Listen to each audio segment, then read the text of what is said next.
Every once in a while, you'll hear some reports from Ubisoft talking about the sequel to Beyond Good and Evil. So, knowing that every time that any sort of announcement talking about a sequel to this game comes up, that people lose their minds, I was like, oh, shit, I have to try the game. I mean, I'm willing to try any game. Now, I know that I've been playing games for a long time, so there's certain types of games that I don't fully, vibe with. But I have a YouTube channel, and if you're watching this, no duh, right? Well, I was like, I'm going to get Beyond Good and Evil, because even though I have the HD version, it came out on the original Xbox, and I do have retro videos that I like to do as well.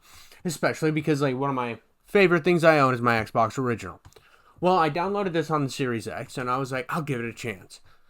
And Beyond Good and Evil has some really great qualities. Now, the story is really good. I'll say that. I haven't finished it. This is just kind of my initial thoughts video on it, because I've kind of burnt myself out on it fairly early in the game. Now, is that the game's fault? Not really. No. What kind of burnt me out on this game is the load times. Now, I have pushed myself through load times like this with games in the past, such as Butcher Bay, but dear God, this game has a ton of load times. It is the pinnacle of load times. Not to mention that this game also, its combat's fine. It's combat that you expect for the time, which is, I'm not expecting much out of a game from 2000 whatever. It has some decent RPG mechanics. It's got some decent combat. The thing that really kills me on this game, and there was another reason why I just haven't finished it yet, is it has platforming elements without jumping. Now, let me explain. Games like this, God of War 2018 is kind of like this. It's that walking simulator vibe. Now, I'm not calling God of War 2018 as walking simulator, because that game kind of melded it melded into more of a modern style action game. And this game isn't trying to do that. It's a hack and slash, but without the mobility from the jump button.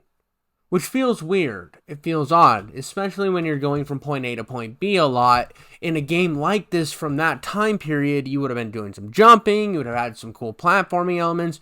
This game just seems go to here, get the thing, come back to place. And I know that that's a typical gameplay formula. Hell, I've played a million games like that. I'm playing Serious Sam, and Serious Sam is, at least with the first two games, is the biggest example of go to place, get the thing, go to next place. I understand that was a mechanic for the time. But this game, early on, has that vibe. And when I had to do my first upgrade to something, and I needed a certain amount of pearls, and I didn't have that amount of pearls, and I'm like, oh, well, I guess I'll just have to explore for a while.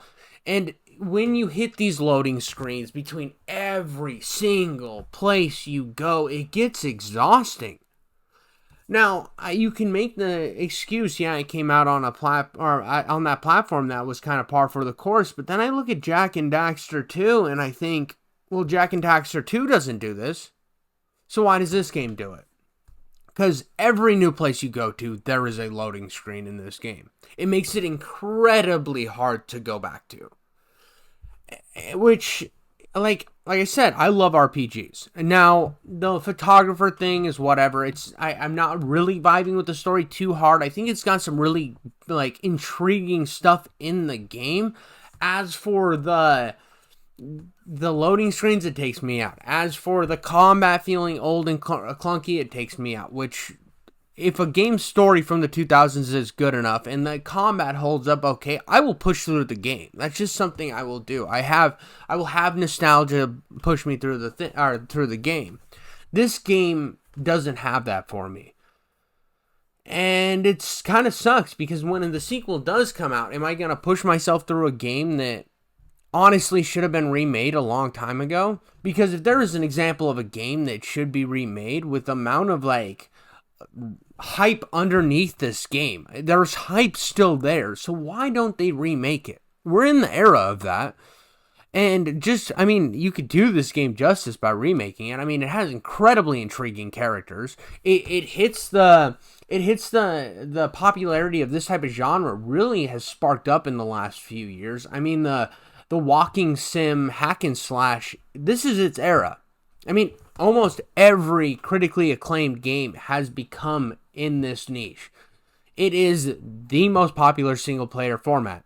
And this game is a great example of where that format really got its roots. It's showing that you could tell a fantastic story with minimal combat, or not minimal combat, with less structured combat and some puzzle solving. I mean, this is just a puzzle solving light combat game with really good dialogue choices. So I see this and I'm like, why can't we push this into the next, or do a remake of this? I don't understand Ubisoft. I think that's what it really boils down to, is Ubisoft has this issue when it comes to their properties where they're just doing nothing with them. Absolutely nothing. And I see the companies having troubles currently, and I don't understand why they're not utilizing the things they have. I mean, I see a lot of companies doing this right now. They're sitting on like endless IPs and doing absolutely nothing with them. I mean, it's the same thing with the Prince of Persia series. Why? They've been working on a Prince of Persia remake forever. What's going on there? I mean, I get that games take a long time to make, but I mean, if EA can do it, if Capcom's doing it, what's stopping you guys? I mean, shit, Konami's coming out of the woodworks with a remake. What is going on at Ubisoft? I mean, I get the French don't like to work, but this is weird. It's gotten to the point where I'm looking at Ubisoft and they got Splinter Cell in the works. They got Beyond Good and Evil in the works. They got Prince of Persia in the works, but you don't hear anything about it. The only thing it seems like they're doing is they're kind of soft rebooting Assassin's Creed, trying to take it back to its roots. But from what I saw in that gameplay, all I'm really thinking is you're not improving the game. You're just throwing a fan service game out there because you don't know what to do with your company. Ubisoft put out their little Game Pass like shit, right? But they don't have any of their old games on it. Even EA on their EA Play have their old games on EA Play. So I see this. I look at what EA is doing. Bad EA, the company that, they don't care about gamers and all this stuff. I mean, EA's always had the bad mantra just hanging over their head, which some of which they deserve. But I see that they can accomplish this stuff, but Ubisoft can't. Ubisoft is not even porting over their old games. You look at their catalog for their Game Pass thing, and it's absolutely awful. It's not even worth your time. But who knows? Maybe I'll finish Beyond Good and Evil. Maybe I will give it its fair shake. But as for right now, it's got too much loading. It feels a little grindy. I enjoy the dialogue. I enjoy the characters. It has a Time Splitter vibe, which I ate up the last Time Splitter game. I think that game's an absolute masterpiece. But as for right now, I think that I'm going to cool it on this game. But let me know in the comments what you think. Do you absolutely love this game? Hit me with a like and subscribe to my channel, you goddamn idiots.